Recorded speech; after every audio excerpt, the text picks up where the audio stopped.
আমরা কেন মুহাম্মদ সাল্লাল্লাহু আলাইহি ওয়াসাল্লামের উম্মত হিসেবে জন্মগ্রহণ করলাম? আমাদের তো জন্ম হতে পারত ইব্রাহিম আলাইহিস সালামের যুগে, আমাদের তো জন্ম হতে পারত দাউদ আলাইহিস সালামের যুগে, আমাদের তো জন্ম হতে পারত মূসা আলাইহিস সালামের যুগে, আমাদের তো জন্ম হতে পারত ঈসা আলাইহিস সালামের যুগে। তো কেন সব কিছু ছেড়ে আমাদের জন্ম উম্মতে মুহাম্মাদি হিসেবে হলো? এটা কি কখনো একবার নিজেকে প্রশ্ন করেছি বা কখনো জানার চেষ্টা করেছি? করিনি। আপনি জানেন উম্মতে মুহাম্মাদি এদের বৈশিষ্ট্য, মানে এদের নিয়ামতগুলো কি? একটা শায়েখের কথোপকথন থেকে কিছু কথা উল্লেখ করছি। তিনি খুব সুন্দরভাবে একটা বিষয় উপস্থাপন করেছেন। আল্লাহ সুবহানাহু ওয়া তাআলা এবং মূসা আলাইহিস সালামের একটা কথোপকথন রয়েছে, যেখানে মূসা আলাইহিস সালাম বলছেন, ইয়া আল্লাহ, আমি দেখেছি তাওরাতে, অর্থাৎ আমার উপর যে ওহী নাযিল হয়েছে সেখানে দেখেছি যে এমন একটা জাতি আসবে যে জাতির পেটে যদি খাবার আটকে যায় আপনি তাকে ক্ষমা করে দিবেন যদি সে খাওয়ার শুরুতে বলে বিসমিল্লাহ এবং খাওয়া শেষে বলে আলহামদুলিল্লাহ। সুবহানাল্লাহ। মূসা আলাইহিস সালাম আরো বললেন, ইয়া আল্লাহ, আমি দেখেছি আমার উপর যে ওহী নাযিল হয়েছে সেখানে আমি দেখেছি যে এমন এক জাতি আসবে, সেই জাতি যদি গুনাহ করতে যায়, গুনাহ করতে গেল কিন্তু আপনার ভয়ে সে গুনাহটা করলো না, আপনি তাকে এর বিনিময়ে তার আমল নামায় সওয়াব লিখে দেন। সুবহানাল্লাহ। হে আল্লাহ, সেই কওমকে আমার কওম বানায় দেন, অর্থাৎ সেই জাতিকে আমার জাতির অন্তর্ভুক্ত করে দেন। তখন আল্লাহ বললেন, ইয়া মূসা, এটা হচ্ছে উম্মতে মুহাম্মাদির জামানা, এটা হচ্ছে উম্মতে মুহাম্মাদের কওম।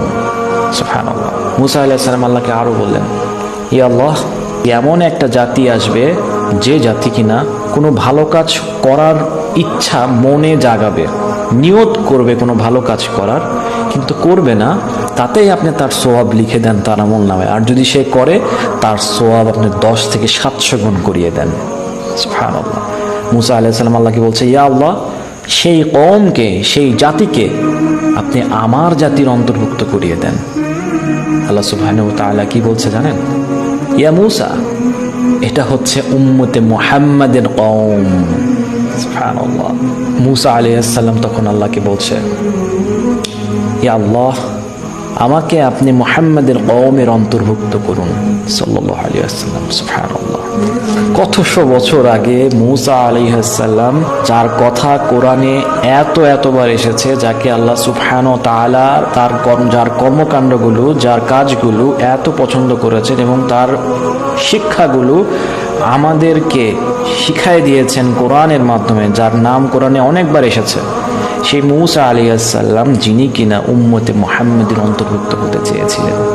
সুবহানাল্লাহ। তো আল্লাহ সুবহানাহু ওয়া তাআলা উম্মতে মুহাম্মাদিকে এত সম্মানিত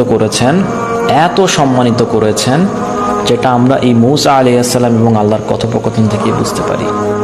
তাহলে আপনি নিজেকে প্রশ্ন করুন একটিবার, আপনি কোনো দোয়াও করেন নাই আল্লাহর কাছে, অথচ আমরা এর কোনো গুরুত্বই বুঝি না।